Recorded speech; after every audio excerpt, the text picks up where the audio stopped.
बलिदान मास। गेल्या काही वर्षात बलिदान मास ही एक नवी प्रथा छत्रपती संभाजीराजे यांच्या स्मृतीप्रित्यर्थ शिवप्रतिष्ठान हिंदुस्थान तर्फे महाराष्ट्रभर पाळण्यात येते। छत्रपती संभाजीराजे यांच्यावर झालेल्या अन्यायाबद्दल पाळला जाणारा सामूहिक दुखवटा म्हणजे हा बलिदान मास। सध्याच्या काळात जरी ही प्रथा लोकांना माहीत असली तरी 1985 ते 1986 सालापासून हे बलिदान मास शिवप्रतिष्ठान हिंदुस्थान तर्फे पाळलं जातंय। सुरुवातीला याचं स्वरूप अगदी एक दिवसापुरतं होतं, मात्र नंतर हे संपूर्ण महिनाभर आता पाळलं जातंय। अर्थात या बलिदान मासात नक्की काय केलं जातं, तो पाळण्यामागची मुख्य कारणे कोणती, त्या कारणाचे हेतू काय, तो किती दिवस पाळायचा, कोणत्या दिवशी तो चालू करायचा व कधी शेवट करायचा, हेही आता आपण जाणून घेऊयात।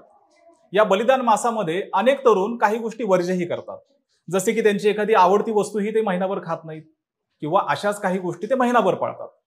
हे का केलं जातं, याने काय होतं आणि बलिदान मासाच्या प्रेरणेतून काय संदेश दिला जातो, या व्हिडिओच्या माध्यमातून आपण आता पाहणार आहोत। नमस्कार, मी विकी, आपण पाहताय विशेष मंडळी। छत्रपती शिवाजी महाराजांचे पुत्र छत्रपती संभाजीराजे छत्रपती शिवाजी महाराजां इतकेच धाडसी होते। त्यांचं कार्य विविध पुस्तकातून आणि आता चित्रपटातून आपल्याला माहिती होतच असतं। शिवप्रतिष्ठान हिंदुस्थान यांच्या म्हणण्यानुसार छत्रपती संभाजीराजेंना औरंगजेबाने शेवटच्या क्षणाला ज्या यातना दिल्या, धर्म परिवर्तनाचाही पर्याय दिला, मात्र छत्रपती संभाजीराजेंनी हे सर्व पर्याय नाकारून स्वराज्य कसं स्वाभिमानाने शेवटपर्यंत अबाधित ठेवलं आणि शेवटी असंख्य यातना भोगून त्यांनी आपला प्राण सोडला।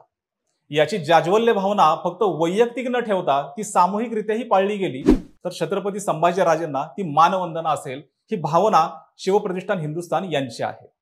आणि म्हणून हा बलिदान मास त्यांच्या वतीने संपूर्ण महाराष्ट्रावर अत्यंत कडकपणे पाळला जातो।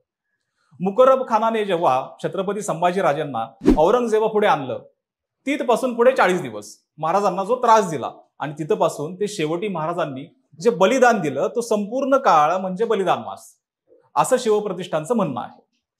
काय असतं या बलिदान मासात मंडळी? मार्च महिन्यात येणारी फाल्गुन शुद्ध अमावस्येच्या आधी 30 दिवस हा बलिदान मास चालू होतो। बलिदान मासामध्ये शिवप्रेमी या संपूर्ण महिन्यात चप्पल घालत नाहीत। काही जण डोक्यावर पूर्ण टक्कल करतात, अनेक जण आपल्या आवडत्या वस्तूंचाही महिनाभर त्याग करतात। इतकंच काय तर कोणतेही शुभकार्य सुद्धा शिवप्रेमी या बलिदान मासात करत नाही। हा संपूर्ण काळ जमिनीवर झोपणे, याही गोष्टी त्यामध्ये केल्या जातात। या बलिदान मासात अनेक शिवप्रेमी, मग अगदी युवती सुद्धा चप्पल घालत नाहीत। या मागे शिवप्रतिष्ठान हिंदुस्थान यांचा हेतू हाच आहे की चप्पल न घालता तुम्ही चालताना जर तुम्हाला काटा लागला, खडा टोचला, तर त्या वेदना होताना छत्रपती संभाजीराजेंना ज्या यातना झाल्या त्याची आठवण तुम्हाला व्हावी, त्याची जाणीव तुम्हाला राहावी, म्हणून या बलिदान मासात चप्पल घालू नये असं त्यांचं म्हणणं आहे। यासोबतच बलिदान मास हा संभाजी महाराजांचे हौतात्म्य स्मरण करण्याचा काळ असतो असंही ते सांगतात।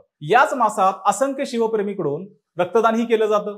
यामागचा हेतू असा की छत्रपती संभाजीराजेंचे जे 40 दिवस रक्त वाहत होतं, त्याची आठवण म्हणून प्रतिष्ठानकडून रक्तदानासारखं सामाजिक कार्य या दिवसात केलं जातं। तसेच संभाजी भिडे गुरुजी यांच्याकडून तरुणांना या काळापासून पुढे व्यसन सोडण्यास सांगितले जाते।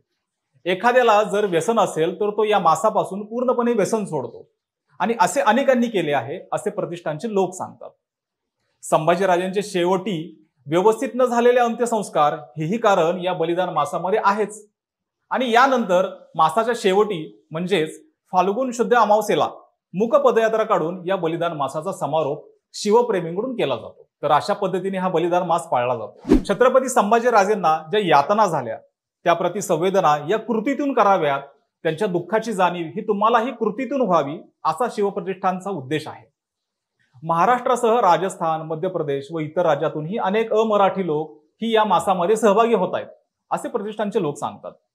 यंदाचा बलिदान मास हा 28 फेब्रुवारी पासून 29 मार्च पर्यंत पाळला जाणार आहे। बाकी हा व्हिडिओ आपणास कसा वाटला ते आम्हाला कमेंट करून नक्की सांगा आणि आमच्या विशेष भारी चॅनलला सबस्क्राईब करायला विसरू नका। धन्यवाद।